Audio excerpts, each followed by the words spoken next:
소중한 여러분, 안녕하세요. 제가 조심스럽게 질문 하나 드려도 될까요? 지난밤 혹시 화장실 때문에 잠을 깨셨나요? 한 번쯤 다녀오셨나요? 아니면 두 번, 어쩌면 세 번 넘게 다녀오신 분도 계실 거예요.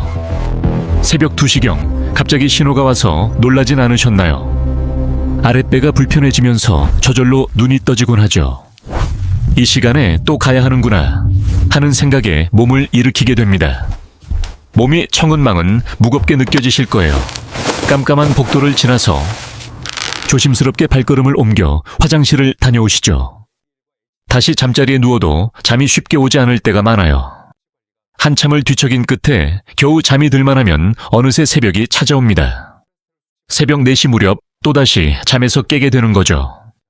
이런 밤을 보내는 분이 여러분 혼자만은 아니랍니다. 정말이에요. 우리 주변에 많은 분들이 비슷한 경험을 하세요. 아침 운동에서 만나는 이웃이나 가까운 친구분들도 마찬가지일 수 있어요. 다들 말은 안 해도 비슷한 어려움을 겪고 계실지 모릅니다. 그런데 많은 분들이 이렇게 생각하시곤 해요. 나이가 들면 자연스러운 현상이겠지 하고 넘기시는 거죠. 그저 견디며 지내야 한다고요. 하지만 정말 그게 최선일까요? 제가 진료실에서 뵙는 많은 어르신들께서도 비슷한 어려움을 이야기하곤 하십니다. 밤에 자꾸 잠에서 깨는 것이 너무 힘겹다고 말씀하세요. 숙면을 취하지 못하니 낮 동안에도 기운이 없으시고요. 늘 피곤하고 머리가 맑지 않고 사람들을 만나도 졸음이 쏟아진다고 하세요. 방금 제가 설명해드린 이 불편함을 의학적으로는 야간뇨라고 부르고 있습니다. 밤에 소변이 마려워서 잠에서 깨는 것을 말해요. 의학적인 정의는 잠을 자는 도중에 한 번 이상 소변을 보기 위해 잠에서 깨는 경우를 뜻합니다. 물론 한 번 정도는 나이가 들면서 자연스럽게 나타날 수 있는 현상이에요. 그렇다면 언제부터 걱정해야 할까요? 보통 하룻밤에 2번 넘게 잠에서 깨신다면 화장실에 가시는 것을 야간뇨라고 부르며 세심한 관리가 필요할 수 있습니다. 혹시 나만 이런가 싶으시죠? 얼마나 많은 분들이 비슷한 어려움을 겪는지 알려드릴게요. 아마 들으시면 조금 놀라실 수도 있어요. 한 가지 통계를 말씀드려 볼게요. 65살 넘으신 우리 어르신들을 보면요. 2분 중 1분 넘게 밤에 잠을 설치신다고 해요. 연세가 드실수록 이런 경우는 더 많아진답니다. 이 사실이 우리에게 무엇을 말해줄까요? 바로 어르신 혼자만의 고민이 아니라는 뜻이에요. 정말 많은 분들이 겪고 계신 일이죠. 하지만 그렇다고 해서 다들 그러니까 하고 괜찮다고 생각하시면 안 돼요. 그건 정말 아니랍니다. 그래서 오늘 제가 꼭 드리고 싶은 말씀이 있어요. 밤에 자꾸 깨서 화장실에 가는 것은요. 그저 조금 불편한 일이 아니랍니다. 우리 몸이 우리에게 보내는 소중한 신호예요. 어떤 신호인지 궁금하시죠? 지금 당신의 건강에 조금 더 관심이 필요해요 하는 신호랍니다. 만약 이 소중한 신호를 그냥 지나치게 되면 우리 삶의 전반에 그림자가 드리워질 수 있어요. 어떻게 영향을 미치냐고요? 그 부분은 잠시 후에 제가 차근차근 설명해 드릴게요. 오늘 제가 여러분과 나누고 싶은 이야기는요. 크게 4가지로 정리해 보았어요. 첫 번째 이야기는요. 밤에 화장실 가는 일이 우리의 소중한 일상을 어떻게 힘들게 하는지에 대한 거예요. 제가 그 점을 정확하게 짚어드릴게요. 편안한 잠은 물론이고 우리의 안전과 뇌 건강까지도요. 이런 부분들이 영향을 받을 수 있다는 점을 꼭 알아주셨으면 해요. 그리고 2번째로 나눠볼 이야기는요. 도대체 왜 밤마다 잠에서 깨게 되는 걸까요? 그 원인을 제가 알기 쉽게 하나씩 풀어드릴게요. 혹시 호르몬의 변화 때문일까요? 아니면 방광에 문제가 있는 걸까요? 어쩌면 몸의 다른 곳에 숨겨진 신호일 수도 있답니다. 원인을 명확하게 설명해 드리겠습니다. 세 번째로 이 현상에 대한 해결책을 제시합니다. 실용적인 대처 방안을 안내해 드립니다. 오늘 영상에서는 특히 주목할 만한 방법을 소개해 드리고자 합니다. 바로 저녁 5시에서 6시 사이에 바나나 하나를 섭취하는 것입니다. 이 방법이 과학적 근거를 바탕으로 어떻게 편안한 수면을 돕는지 명쾌하게 알려드리겠습니다. 네 번째는 의료기관 방문 이전에 가정에서 반드시 실천해야 할 사항과 생활습관 개선점을 상세히 다루겠습니다. 여러분, 야간에 소변을 보는 증상은 노화에 따른 필연적인 현상이 아닙니다. 이는 관리가 가능하며 호전될 수 있습니다. 그 시작은 문제에 대해 정확히 인지하는 것에서 비롯됩니다. 이제 본격적인 논의를 시작하겠습니다.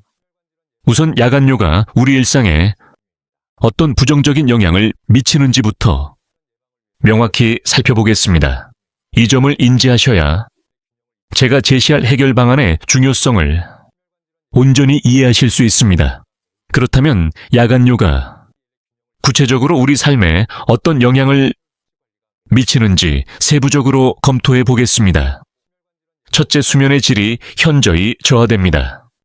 수면은 단순히 눈을 감고 있는 상태가 아닙니다. 수면에도 여러 단계가 존재합니다. 얕은 수면과 깊은 수면으로 나뉩니다. 특히 깊은 수면, 즉 서파수면이라 불리는 단계는 매우 중요한 역할을 합니다. 이 시간에 신체가 회복되고 뇌 기능이 재정비됩니다. 잠을 잘 때 우리 몸의 기운이 회복된답니다. 하지만 밤중에 자꾸 잠을 설치게 되면요, 화장실 때문에 소중한 잠을 방해받는다면 괜찮을까요? 이런 현상을 수면 분절이라고 부르는데요. 편안한 잠이 토막토막 나뉘는 거예요. 가령 밤 10시에 잠들었다가 새벽 2시쯤 잠에서 깨고 다시 잠이 들었다가도 새벽 4시에 또다시 눈을 뜨는 거죠. 이렇게 되면 우리 몸은 참 힘들어요. 꼭 필요한 깊은 잠을 누리기가 어려워지거든요. 겉보기에는 8시간을 주무신 것 같아도 충분히 쉬었다고 생각하기 쉽지만 안타깝게도 사실은 그렇지 않아요. 실제로 몸이 회복되는 깊은 잠은 거의 주무시지 못한 거랍니다. 그렇기 때문에 아침에 일어나도 개운한 느낌이 없고요. 온몸이 찌뿌둥하고 머리도 멍하게 느껴지죠. 낮 동안에는 또 어떨까요? 만성 피로가 차곡차곡 쌓이게 된답니다. 오전에 친구와 반갑게 이야기를 나누다가도 스르르 잠이 쏟아져요. 점심을 먹고 나면 눈꺼풀이 청은망은 무거워지고요. 예쁜 손주들을 돌봐주시는 와중에도 문득 정신이 멍해지기도 하고 집중력도 예전 같지 않죠. 신문을 읽을 때 한 줄을 3번씩 되풀이해 읽기도 하고 은행에 볼 일이 있어 갔는데 무엇부터 해야 할지 순서가 헷갈릴 때도 있어요. 그리고 우리 몸을 지키는 힘, 즉 면역력도 약해져요. 잠을 푹 자지 못하면 우리 몸의 방어 체계가 힘을 잃게 된답니다. 그래서 감기 같은 병에 더 자주 걸리게 될 수 있어요. 한 번 걸리면 낫는데도 시간이 오래 걸립니다. 그리고 두 번째로 안타깝게도 넘어질 위험이 아주 높아진다는 거예요. 밤에 잠이 깨서 화장실에 가실 때를 한번 생각해 볼까요? 주변이 무척 어둡고 캄캄하잖아요. 잠결에 불 켜기가 번거로워서 그냥 어둠 속을 걸어가실 때도 있죠. 그러시는 분들이 참 많으실 거예요. 그런데 한번 생각해 보세요. 그 순간 우리의 몸과 정신이 온전히 깨어 있을까요? 사실은 온전히 깨어난 게 아니에요. 눈만 겨우 뜨신 거죠. 의식은 아직 잠에 취해 있답니다. 바로 그런 상태로 말이에요. 잠자리에서 일어나 화장실로 향하게 되죠. 바닥에 있는 슬리퍼가 눈에 잘 들어오지 않고요. 문턱에 발이 걸릴 뻔하기도 하고 화장실 문고리도 한 번에 잡기 어려울 수 있어요. 특히 우리 어르신들은요. 밤이 되면 시야가 더 어두워지시잖아요. 이럴 때 정말 조심해야 해요. 자칫하면 넘어지실 수 있답니다. 여러분, 낙상 사고에 대해 들어보셨나요? 그게 얼마나 위험한지 아시면 깜짝 놀라실 거예요. 특히 고관절. 바로 엉덩이 뼈가 다치면 정말 큰일이거든요. 수술이 필요하게 되고요. 수술이 끝나도 몇 달 동안은 편안하게 걷기가 힘들어져요. 그리고 그 시간 동안 계속 누워 지내셔야 하니 근육이 약해지고 욕창 같은 어려움도 겪을 수 있어요. 폐렴에 걸릴 위험도 높아진다고 해요. 실제로 한 연구 결과를 보면 어르신들께서 밤에 소변을 자주 보시는 것이 넘어짐이나 고관절 골절에 중요한 신호가 될 수 있다고 합니다. 밤에 화장실 때문에 자주 깨시는 분들은 넘어질 가능성이 훨씬 크다는 의미예요. 그리고 세 번째로요. 우리의 소중한 뇌 건강에 조금씩 영향이 갈 수 있어요. 이 문제는 바로 눈에 띄는 변화는 아닐 수 있습니다. 하지만 길게 보면 우리 몸에 아주 중요한 영향을 미친답니다. 우리 뇌는 언제 스스로를 정화할까요? 바로 우리가 밤에 깊이 잠들었을 때랍니다. 뇌 속에는 글림프 시스템이라는 아주 특별한 청소 체계가 있어요. 낮에 열심히 활동하면서 뇌에 쌓인 여러 가지 찌꺼기들을 우리가 깊이 잠든 밤 시간에 깨끗하게 씻어내는 역할을 해요. 여기서 정말 중요한 것이 바로 아밀로이드 베타라는 물질이에요.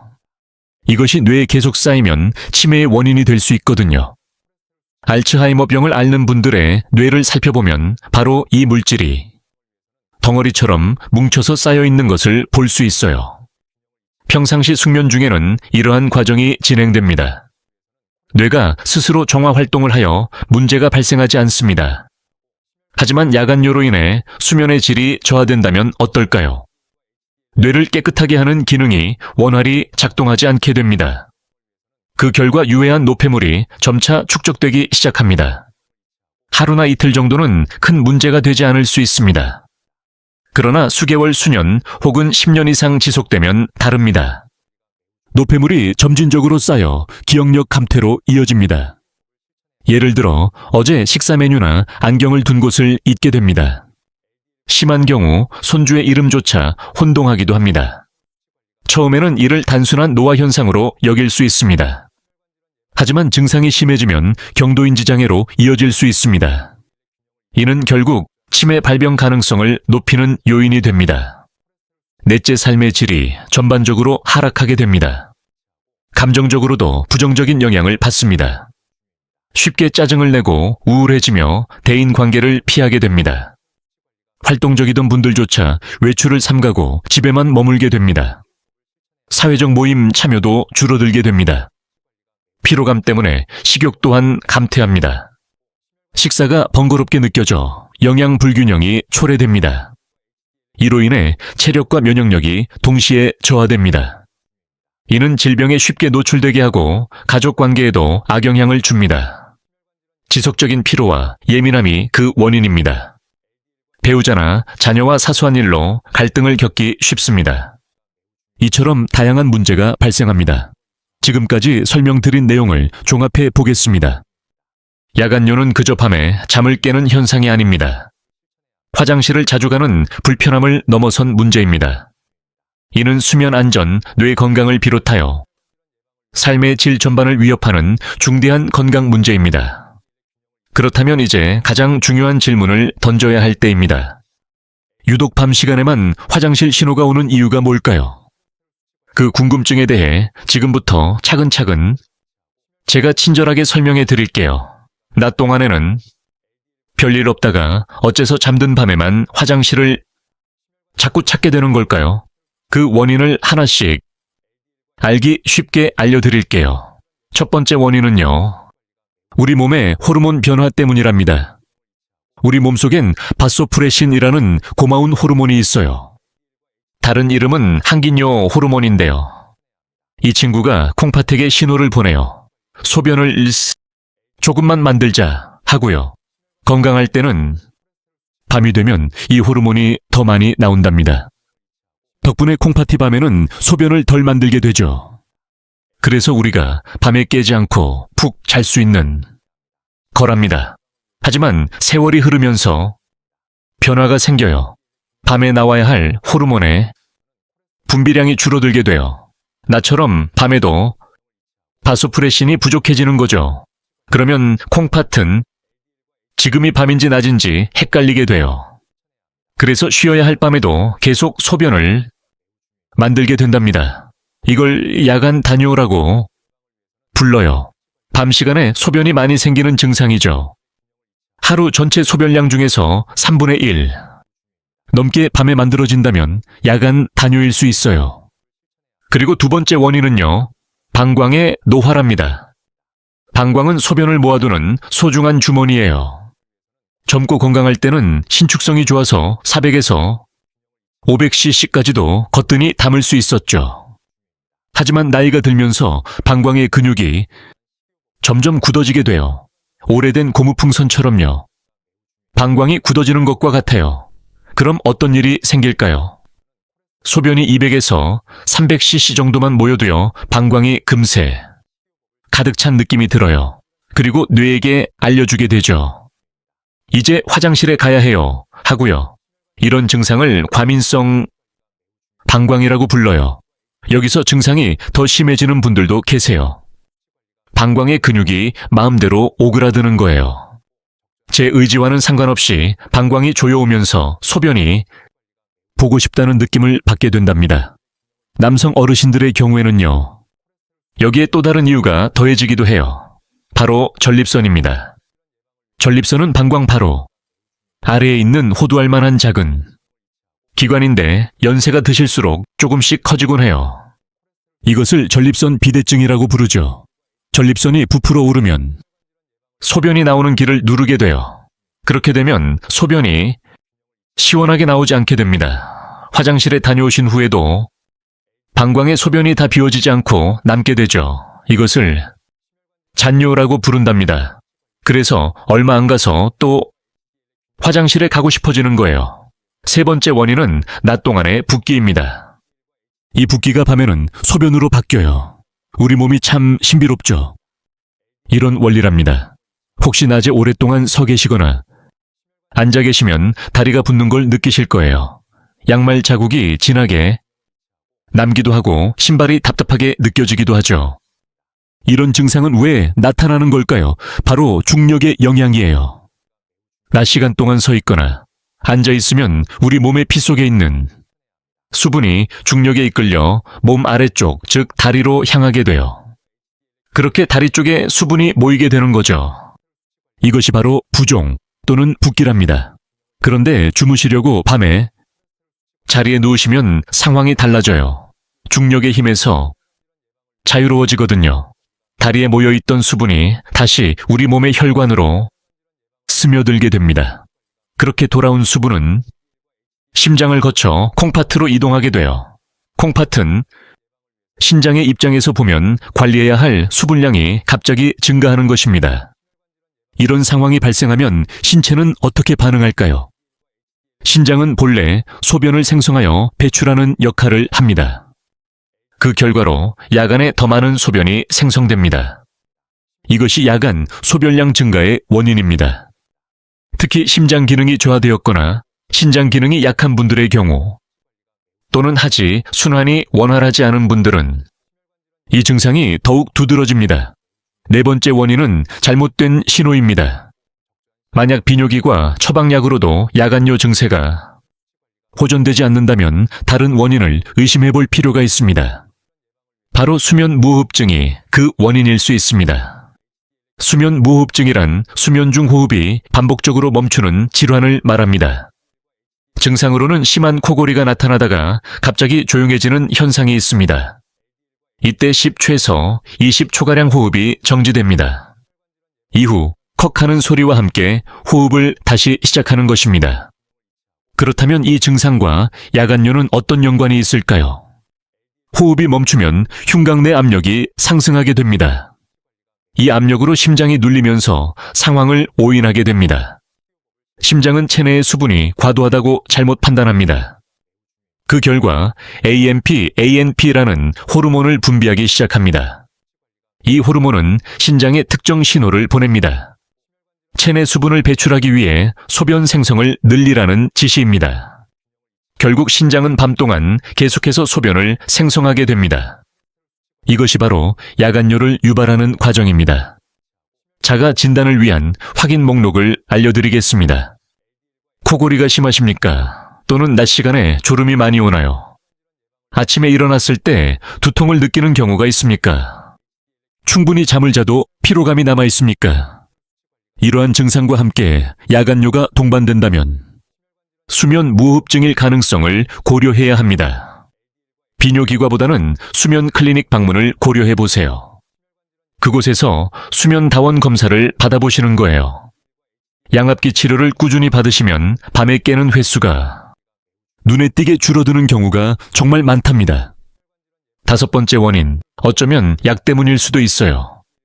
현재 드시고 계신 약이 밤에 화장실을 가게 만드는 원인일 수 있거든요. 가장 대표적인 예가 바로 이뇨제예요. 고혈압 약에 종종 포함되죠. 이뇨제 성분이 들어있는 경우가 많아요. 이 약은 몸속 수분을 배출시켜 혈압을 조절하는 원리랍니다. 만약 이 약을 늦은 저녁에 복용하신다면 어떻게 될지 짐작이 가시나요? 잠자는 동안 소변이 계속 만들어지는 상황이 생길 수 있어요. 칼슘 채널 차단제 계열의 고혈압 약도 마찬가지예요. 이 약은 다리가 붓는 증상을 유발할 수 있거든요. 이것은 3번째 원인이었던 체액 이동을 더 심하게 만들 수 있죠. 리튬 성분이 든 약처럼 일부 약물 또한 야간뇨를 일으키는 원인이 되기도 해요. 따라서 밤에 자주 깨신다면 복용 중인 약을 한번 살펴보셔야 해요. 의사 선생님과 상의해 보시는 것이 좋습니다. 약 먹는 시간을 조절하거나 성분이 다른 약으로 바꾸는 것만으로도 훨씬 편안해지실 수 있어요. 자, 지금까지 수면 중 화장실에 가고 싶어지는 5가지 원인에 대해 함께 알아봤습니다. 호르몬 변화 방광에 노화체액의 이동 수면 무호흡증, 그리고 복용 중인 약물이 그 원인이었죠. 이제 원인을 알았으니 해결 방법도 찾아봐야겠죠. 이제부터는 여러분께서 가장 듣고 싶어 하실 이야기를 해드릴게요. 이 불편함을 어떻게 하면 해결할 수 있을지, 특히 저녁 바나나의 비밀까지 알려드릴게요. 단 하나로 당신의 수면이 어떻게 달라지는지 지금부터 명쾌하게 설명해 드리겠습니다. 이제 핵심적인 내용을 말씀드리겠습니다. 야간 빈뇨를 줄이는 방법은 무엇일까요? 오늘 제가 특별히 제안해 드릴 해결책은 바로 저녁 시간에 바나나를 섭취하는 것입니다. 저녁 5시에서 6시경에 바나나 1개를 드시는 방법입니다. 이 방법이 정말 효과가 있을지 궁금하실 텐데요. 과학적 근거는 명확합니다. 바나나는 트립토판이라는 아미노산을 함유하고 있습니다. 이 트립토판 성분이 체내로 흡수되면 어떤 변화가 일어날까요? 우선 세로토닌이라는 신경 전달 물질로 전환됩니다. 흔히 행복 호르몬으로 알려진 바로 그 성분입니다. 심리적 안정감을 높여 마음을 편안하게 만들어줍니다. 그러나 밤이 되면 이 물질에 또 다른 변화가 생깁니다. 세로토닌이 멜라토닌으로 다시 변환되는 것입니다. 멜라토닌은 수면을 유도하는 호르몬으로 알려져 있습니다. 이 호르몬이 분비되면 자연스럽게 졸음이 오게 됩니다. 그 결과 깊은 잠, 즉 숙면을 취할 수 있습니다. 숙면은 우리 몸에 어떤 이점을 줄까요? 바로 방광에 기능이 안정화됩니다. 예민했던 방광 근육에 긴장이 완화되기 때문입니다. 이를 통해 야간에 화장실에 가고 싶은 욕구가 줄어듭니다. 하지만 바나나의 효능은 트립토판에만 국한되지 않습니다. 멜라토닌 생성을 돕는 유익한 보조 성분들이 함께 포함되어 있습니다. 첫 번째는 비타민 B6입니다.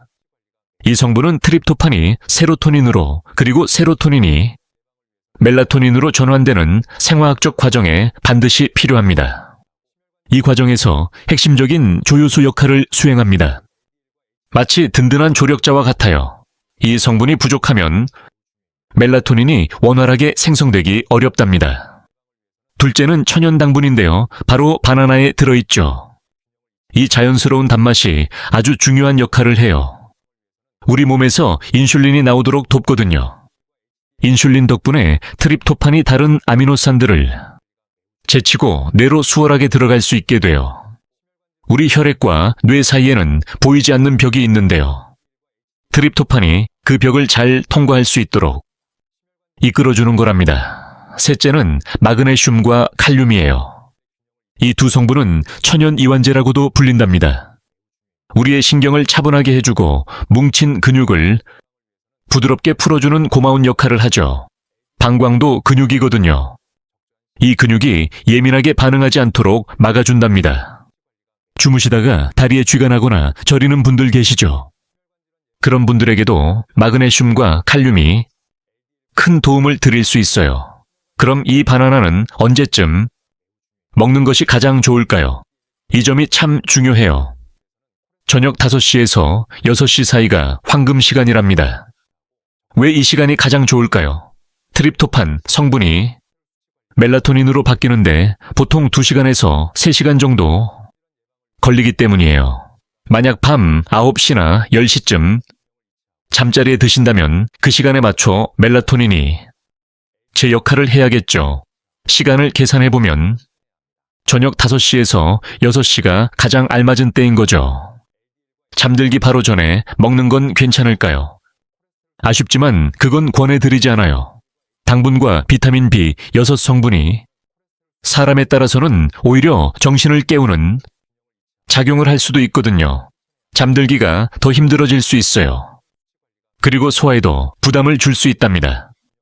바나나의 수분 함량이 야간요 증상을 유발할 수 있습니다. 증상이 심해질 수 있다는 의미입니다. 바나나와 잘 맞는 식품이 있습니다. 바로 아몬드를 추천합니다. 바나나와 함께 아몬드 5알에서 7알 정도가 적당합니다. 아몬드에는 마그네슘 성분이 더욱 풍부하기 때문입니다. 이 성분은 근육을 이완시키는 데 도움을 줍니다. 따라서 근육 이완 효과를 증진시킵니다. 반면 함께 먹으면 좋지 않은 음식도 있습니다. 대표적으로 우유를 들 수 있습니다. 많은 분이 바나나와 우유를 같이 드십니다. 하지만 트립토판 성분을 고려하면 이는 좋은 조합이 아닙니다. 뇌로 흡수되는 효율이 떨어지기 때문입니다. 우유에는 다양한 종류의 아미노산이 함유되어 있습니다. 이 아미노산들이 트립토판과 서로 경쟁하게 됩니다. 흡수를 완전히 차단하는 것은 아니나 그 효율성이 감소합니다. 수박이나 배처럼 수분 함량이 높은 과일 역시 마찬가지입니다. 저녁 시간에는 섭취를 피하는 것이 좋습니다. 야간에 수분을 과다 섭취하면 소변 생성이 증가합니다. 지금부터는 식단 외에 실천하셔야 할 사항들을 안내하겠습니다. 첫 번째로 3일 동안 배뇨일지를 작성해 보십시오. 이것은 매우 중요한 과정입니다. 의료기관을 방문하기 전에 반드시 준비해야 합니다. 기록해야 할 항목은 다음과 같습니다. 소변을 본 시각, 소변의 양 섭취한 음료의 종류 및 양, 그리고 취침 및 기상 시각입니다. 소변량 측정 방법이 궁금하실 겁니다. 눈금이 있는 계량컵을 사용하면 됩니다. 화장실에서 소변을 받아 양을 확인하십시오. 다소 번거로울 수 있습니다. 하지만 이 기록은 의사의 정확한 진단을 위해 필수적입니다. 이를 통해 야간 단뇨증인지 혹은 방광의 용적 문제인지 아니면 또 다른 원인이 있는지 파악할 수 있습니다. 두 번째로 저녁 6시 이후에는 수분 섭취를 조절해야 합니다. 물을 포함한 모든 음료 섭취를 줄이십시오. 물을 아예 드시지 말라는 뜻은 아니에요. 목이 마를 땐 한두 모금 정도는 괜찮습니다. 하지만 컵으로 한 번에 많이 마시는 것은 조심해 주세요. 특히 커피, 녹차, 술은 잠시 멀리하는 게 좋습니다. 이런 음료들은 우리 몸이 소변을 더 자주 만들게 하거든요. 세 번째로 저녁 식사는 싱겁게 해보세요. 국물 있는 음식은 건더기 위주로 드시는 게 좋아요. 짠 음식도 조금만 드셔주세요. 음식을 짜게 먹으면 몸이 자꾸 물을 원하게 된답니다. 그리고 소금 성분은 몸속 수분을 소변으로 더 많이 내보내는 역할을 해요. 네 번째는요, 주무시기 한두 시간 전에 다리를 편안하게 올려주세요. 침대나 소파에 누워 다리 밑에 베개를 받치면 돼요. 심장보다 다리를 조금 더 높게 두는 것이죠. 이렇게 하면 낮 동안 다리에 모여있던 수분이 몸 안으로 다시 잘 돌아올 수 있어요. 그 수분을 잠들기 전에 미리 비워내는 거예요. 그러면 밤에 소변이 덜 만들어져서 편안하답니다. 압박 스타킹을 신는 것도 아주 좋은 습관이에요. 낮에 착용하고 계시면 다리가 붓는 걸 막아주거든요. 마지막 5번째 방법입니다. 잠자리에 들기. 바로 전에 화장실에 꼭 다녀오세요. 방광에 소변이 남지 않도록 깨끗하게 비워주는 거예요. 조금이라도 차 있으면 금방 신호가 올 수 있거든요. 자, 그럼 지금까지 제가 알려드린 내용들을 다시 한번 정리해 드릴게요. 저녁 5시에서 6시 사이에 바나나 1개, 그리고 아몬드 5알, 저녁 6시부터는 물과 짠 음식 줄이기, 잠들기 전에는 다리 올려놓기, 그리고 잠들기 직전에 화장실 가기, 이것만 잘 챙겨주셔도 밤이 한결 편안해지실 거예요. 물론 이 방법이 모든 분에게 모든 걸 해결해주는 방법은 아니에요. 하지만 충분히 해볼 만한 가치가 있는 방법이랍니다. 오늘 밤부터 편안한 마음으로 시작해보세요. 오늘 우리가 나눈 이야기에서 가장 중요한 3가지만 꼭 기억해 주시면 좋겠어요. 첫째, 밤에 깨는 건 자연스러운 노화 현상이 아니에요. 충분히 좋아질 수 있는 문제랍니다. 둘째, 밤에 화장실을 가는 데에는 우리 몸의 호르몬이나 방광 수면 문제 드시는 약 등 여러 분명한 이유가 있다는 점이에요. 셋째, 저녁 대여섯 시쯤 바나나 하나를 챙겨 드시고 생활 습관을 조금만 바꾸셔도 큰 도움이 될 수 있답니다. 하지만 꼭 드리고 싶은 말씀이 있어요. 혹시라도 이런 증상이 나타나면 꼭 병원을 찾아가 보셔야 해요. 갑자기 밤에 화장실 가는 횟수가 크게 늘었거나 소변에 통증이 있거나 피가 보인다면요. 또 소변을 참기 힘들어서 실수를 하게 되거나 다리가 붓고 숨쉬기 힘들다면 우리 몸에 다른 문제가 숨어 있을 수 있다는 신호예요. 예를 들어 당뇨나 신장 문제 또는 방광이나 전립선에 심각한 병이 생겼을 수도 있거든요. 소변 기록을 간단히 적어서 비뇨의학과나 가까운 병원에 방문해 보세요. 주무실 때 숨을 멈추는 것 같다면 수면 전문 병원에서 상담받는 것도 좋고요. 절대로 부끄러워하실 필요 없어요. 의사 선생님들은 매일 비슷한 어려움을 겪는 분들을 만나 뵙거든요. 밤에 편안하게 주무시는 것 정말 소중하잖아요. 잠을 푹 자고 일어나야 다음날 하루도 활기차게 보낼 수 있잖아요. 사랑스러운 손주들도 더 예뻐 보이고 좋은 사람들과 즐거운 시간을 보내고 싶어지죠. 오늘 밤부터 바로 실천해 보시기 바랍니다. 먼저 바나나 하나를 준비하시고 오후 5시 30분에 아몬드 몇 개와 함께 섭취하십시오. 저녁 식사는 간을 약하게 하고 수분 섭취는 최소화합니다.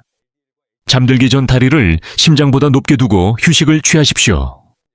그 후 화장실에 다녀오신 뒤 잠자리에 드십시오.